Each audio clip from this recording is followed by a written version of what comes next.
नमस्कार दर्शक बंधु माँ लक्ष्मी कहिछंती जे जेउ घरर मुख्य द्वार रे एही सातटी जिनिस थाए सेई घरे माँ लक्ष्मी बास निश्चय रही थाए। केबे भी सेई घरु दुख दारिद्रता प्रवेश करे नहीं। सेई घरे सबुबेले देवतांकर बास रही थाए। एमिति किछि जिनिस अछि जहा आपणक घरर मुख्य द्वार रे रखिबा द्वारा आपणक घर को सुख समृद्धि आकर्षित होई आसी थाए।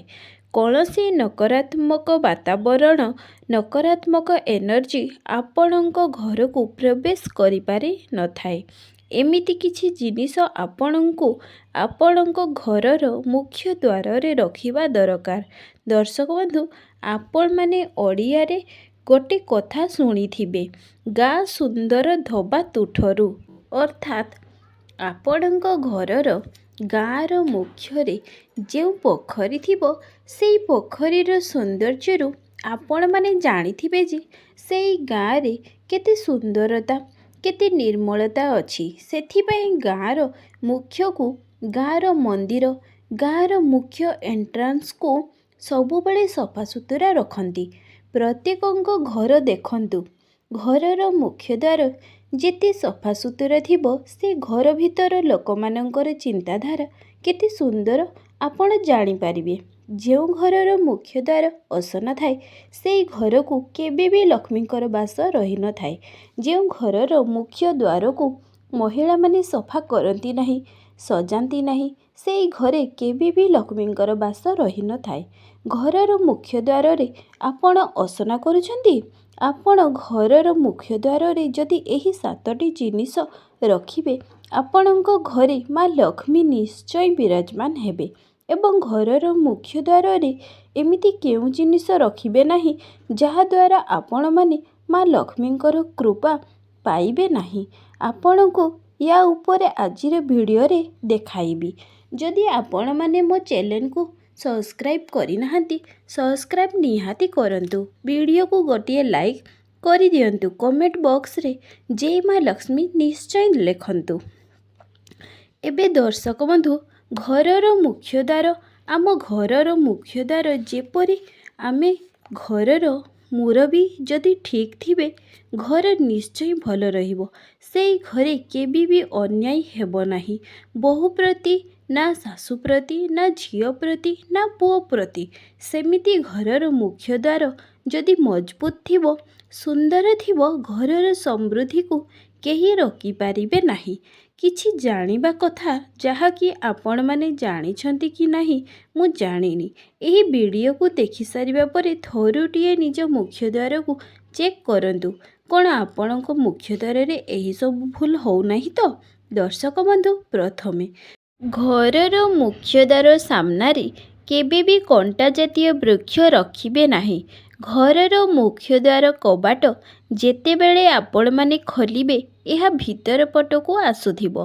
घरर मुख्य द्वारर कबाट दुई फाळ बाला कबाट रखिबे सबुबेले। चतुर्थ नियमटी घरर मुख्य द्वार रे बा द्वार बंध बा एरुंडी बंध रे छिद्र हेबो नाही। कौनसी प्रकार रे छिद्र भंगा भंगी हेबो नाही। जदि भांगी जाइछि छिद्र होई जाइछि तेबे ताहाकू रिपेयर करिदेबे। तापर नियमटी एहा अटे जे घरर मुख्य द्वार रे केबे भी बुढ़ियाणी जाली एमिति रे डस्ट जेमिति हुए बुढ़ियाणी जाली आपे आपे आसी जाए तो सेमाने करि दियंती। जदि आपण बारंबार सफा रखुथिबे एहा निश्चय सफा रहिबो। घरर मुख्य द्वारर कबाट डस्ट करी रखिछंती कि प्रत्येक व्यक्ति मानकर गोटिए चिंताधारा आपणक जदि आपण माने सफा सुतरा रखिबे किंतु घर रे मुख्य द्वार को सफा करिबे नहीं आपण माने भी एमिति करुथिबे। सप्ताह रे गोटिए दिन घरर मुख्य द्वार को पोछा लगांतु। गोटिए कपड़ा रे मुख्य द्वार को कबाट को थरुटिए पोछि दियंतु। झरका झरका रे जेउ डस्ट लागि थाए एहा को भी सफा रखंतु। ଏବେ ଦର୍ଶକ ବନ୍ଧୁ, ଏହା ଥିଲା ଘରର ମୁଖ୍ୟ ଦ୍ୱାରର କିଛି ଯାହାକି ଆପଣମାନେ ଭୁଲ କରିବେ ନାହିଁ। ଏବେ ଚାଲନ୍ତୁ ଜାଣିବା ଘରର ମୁଖ୍ୟ ଦ୍ୱାରରେ କେଉଁ ଜିନିଷ ଆପଣମାନେ ରଖିବା ଦ୍ୱାରା ମା ଲକ୍ଷ୍ମୀଙ୍କର କୃପା ଆପଣମାନେ ପାଇପାରିବେ। ପ୍ରଥମରେ ଘରର ମୁଖ୍ୟ ଦ୍ୱାରରେ, ଯେଉଁ ଘରର ମୁଖ୍ୟ ଦ୍ୱାରରେ ସବୁବେଳେ ରଙ୍ଗୋଲି ପଡ଼ିଥାଏ, ମା ଲକ୍ଷ୍ମୀଙ୍କର ପାଦପଦ୍ମ ସବୁବେଳେ ଅଙ୍କା ଥାଏ, ସେଇ ଘରୁ କେବେ ବି ମା ଲକ୍ଷ୍ମୀ ଯାଆନ୍ତି ନାହିଁ। ଆପଣ ଷ୍ଟିକରିଂ ଲଗାନ୍ତୁ, କିନ୍ତୁ ତାଠାରୁ 100 ଗୁଣ ଭଲ ହେବ ଯଦି ଆପଣ ପ୍ରତିଦିନ ମା ଲକ୍ଷ୍ମୀଙ୍କର ପାଦପଦ୍ମକୁ ସକାଳୁ ସକାଳୁ ନିଜ ଘରର ମୁଖ୍ୟ ଦ୍ୱାରକୁ ସକାଳୁ ଉଠୁ ଉଠୁ ପାଣି ସେଚନ କରିବେ, ସଫା କରିବେ, ଝାଡ଼ୁ କରିବେ। ତାପରେ ଯଦି ଆପଣ ସବୁବେଳେ ଡେଲି ଧୋଉଛନ୍ତି, ବହୁତ ଭଲ କଥା। ଧୋଇ ସାରିବା ପରେ ମା ଲକ୍ଷ୍ମୀଙ୍କର ପାଦପଦ୍ମ କିମ୍ବା ରଙ୍ଗୋଲି ନିଶ୍ଚିତ କରିବେ। ପ୍ରତ୍ୟେକଙ୍କ ଗୃହିଣୀଙ୍କର ଗୋଟିଏ ଇଚ୍ଛା ଥାଏ ଯେ ମା ଲକ୍ଷ୍ମୀଙ୍କ ଦୟାରୁ ଆମ ଶଙ୍ଖା ସିନ୍ଦୁର ବଜ୍ର ହେବ ଓ ଘରର ସୁଖ ସମୃଦ୍ଧି ହେବ, ସ୍ୱାମୀଙ୍କ ଦୀର୍ଘାୟୁ, ଛୁଆମାନଙ୍କର ଉନ୍ନତି, ଏହିସବୁ ଗୋଟିଏ ଜିନିଷ ଉପରେ ନିର୍ଭର କରିଥାଏ। ତେଣୁ ଯଦି ଆପଣମାନେ ଏମିତି କାମ କରିବେ, ନିଶ୍ଚୟ ଆପଣଙ୍କ ଜୀବନରେ ସମୃଦ୍ଧି ଫେରିଆସିବ। ଦ୍ୱିତୀୟ ଜିନିଷଟି କ'ଣ ଅଟେ ଯେ ନିଜ ଘରର ମୁଖ୍ୟ ଦ୍ୱାରରେ ଏରୁଣ୍ଡି ବନ୍ଧ।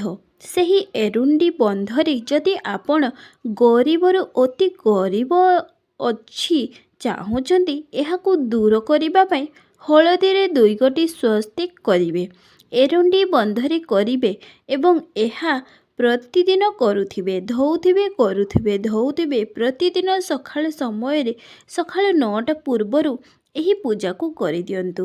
ତୃତୀୟରେ, ଘରର ମୁଖ୍ୟ ଦ୍ୱାରରେ ବହୁତ ଲୋକଙ୍କର ଗୋଟିଏ ପ୍ରଥା ଥାଏ।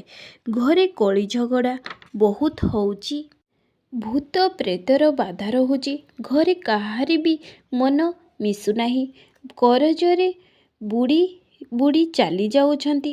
ଏମିତି ସବୁ ଯଦି ଆପଣଙ୍କ ଘରେ ହେଉଛି, ଆପଣ କ'ଣ କରିବେ? ମଙ୍ଗଳବାର ଦିନ ହନୁମାନ ମନ୍ଦିର ଯିବେ, ହନୁମାନଙ୍କର ପାଦରୁ ସିନ୍ଦୁର ଆଣିବେ, ପୂଜାରୀଙ୍କୁ କହିବେ ପାଦରୁ ସିନ୍ଦୁର ଦେବେ। ଏହାକୁ ଗୋଟିଏ ଲାଲ କପଡ଼ାରେ, ଛୋଟିଆ ଲାଲ କପଡ଼ାରେ ବାନ୍ଧିକରି ନିଜ ଘରର ମୁଖ୍ୟ ଦ୍ୱାରରେ ଚିପକେଇ ଦେବେ। ମଙ୍ଗଳବାର ଦିନ ହିଁ କରିବା ଦ୍ୱାରା ଆପଣଙ୍କ ଘରକୁ ଭୂତ ପ୍ରେତ ବାଧା କରଜ ରହିବ ନାହିଁ। କିନ୍ତୁ ଦର୍ଶକ ବନ୍ଧୁ, ଗୋଟିଏ କଥା କହୁଛି, ହନୁମାନ ଚାଳିଶା ପଢ଼ିବା, ହନୁମାନଙ୍କ ଫଟୋ ରଖିବା, ହନୁମାନଙ୍କ ସିନ୍ଦୁର ନିଜ ଘରର ମୁଖ୍ୟ ଦ୍ୱାରରେ ରଖିବା, ଯେତେବେଳେ ଆମେ ଏହିସବୁ କାମ କରିଥାଉ, ସେତେବେଳେ ଆମ ସହିତ କିଛି ଖରାପ ହୋଇଥାଏ, ବହୁତ ବଡ଼ ହୋଇଥାଏ।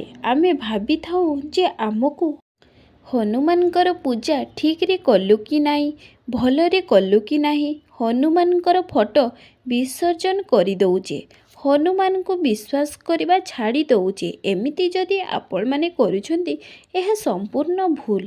ଆମ ଘରେ ଯେଉଁ ନକାରାତ୍ମକ ଦୋଷ ଥାଏ, ସେତେବେଳେ ଆମେ ଗୋଟିଏ ଭଲ ଜିନିଷ ଆମ ଘରକୁ ଆଣିଥାଉ, ତାହା ପ୍ରବେଶ କରିବା ପାଇଁ ସେହି ନକାରାତ୍ମକ ଯୋଗ ଦେଇଥାଏ। ସେଥିପାଇଁ ଆମ ଘର ଭିତରେ ବହୁତ କଳି ଝଗଡ଼ା ହୁଏ, ମାନହାନି, ବହୁତ ବଡ଼ ରୋଗ ଆସେ। ଏହା ମୁଁ ନିଜେ ବି ଅଙ୍ଗେ ଲିଭାଉଛି, ଅନୁଭବ କରିଛି। ଆପଣମାନେ ଜମା ବି ଡରିବେ ନାହିଁ। ଏମିତି ହେଉଛି ତ ହଉ, କିନ୍ତୁ ଆପଣ ବି ଭୟ କରିବେ ନାହିଁ। ହନୁମାନଙ୍କ ସିନ୍ଦୁରକୁ ଯେମିତି ମଙ୍ଗଳବାର ଦିନ ଆଣିକରି ମୁଖ୍ୟ ଦ୍ୱାରରେ ରଖିବା ପାଇଁ କହିଲି, ଏହାକୁ ଥରୁଟିଏ ନିଶ୍ଚୟ କରନ୍ତୁ। ଦେଖିବେ ଭୂତ ପ୍ରେତ, ରାଗ, ରୁଷା, ଅଭିମାନ, ଚିଡ଼ଚିଡ଼ା, କରଜ, କଳି ଝଗଡ଼ା ଲାଗି ରହିଛି, ତେବେ ଏହା ନିଶ୍ଚୟ ଦୂର ହେବ। ଚତୁର୍ଥ ନିୟମଟି, ଘରର ମୁଖ୍ୟ ଦ୍ୱାରରେ ଘଣ୍ଟି ଲାଗି ରହିଥିବାର ତୋରଣ, ଆମ୍ବ, ଅଶୋକ ପତ୍ରର ଲାଗି ରହିଥିବା ଷ୍ଟିକର ସବୁ ଆସେ। ତୋରଣ ଯାହାକି ପବନରେ ଆବାଜ ଆସୁଥିବ, ଏହି ତୋରଣକୁ ନିଜ ଘରର ମେନ୍ ଏଣ୍ଟ୍ରାନ୍ସରେ ରଖନ୍ତୁ। ଏମିତି ଜିନିଷକୁ ଅନଲାଇନରେ କିଣିପାରିବେ, ନହେଲେ ଦୋକାନରୁ ବି କିଣିପାରିବେ, ଖୋଜିଲେ ନିଶ୍ଚୟ ମିଳିବ। ଏହା ଲଗାଇବା ଦ୍ୱାରା କ'ଣ ହେଉଛି, ଯେତେବେଳେ ପବନରେ ଏହି ଘଣ୍ଟିର ଶବ୍ଦ ଆସେ, ସେତେବେଳେ ଘର ଭିତରକୁ ଗୋଟିଏ ପଜିଟିଭ ଭାବନା ଆସେ। ଘରକୁ କୌଣସି ନକାରାତ୍ମକ ଉର୍ଜା ଆସେ ନାହିଁ। ଘରର ମୁଖ୍ୟ ଦ୍ୱାରରେ ଘଣ୍ଟିର ତୋରଣ ଲଗାନ୍ତୁ, ବହୁତ ସୁନ୍ଦର ବି ଲାଗିବ ଏବଂ ଘର ପାଇଁ ବହୁତ ଭଲ ଅଟେ। ପଞ୍ଚମ ଉପାୟ, ଘରର ମୁଖ୍ୟ ଦ୍ୱାରରେ ହଳଦୀରେ ଯଦି ଶାସ୍ତ୍ରୋକ୍ତ ଅଙ୍କନ କରିବେ। ପୂଜା କରି ସାରି ଆପଣ କ'ଣ କରିବେ? ଗୋଟିଏ ଭଲ ଦିନରେ ସବୁବେଳେ ଶାସ୍ତ୍ରୋକ୍ତ ଅଙ୍କନ କରନ୍ତୁ।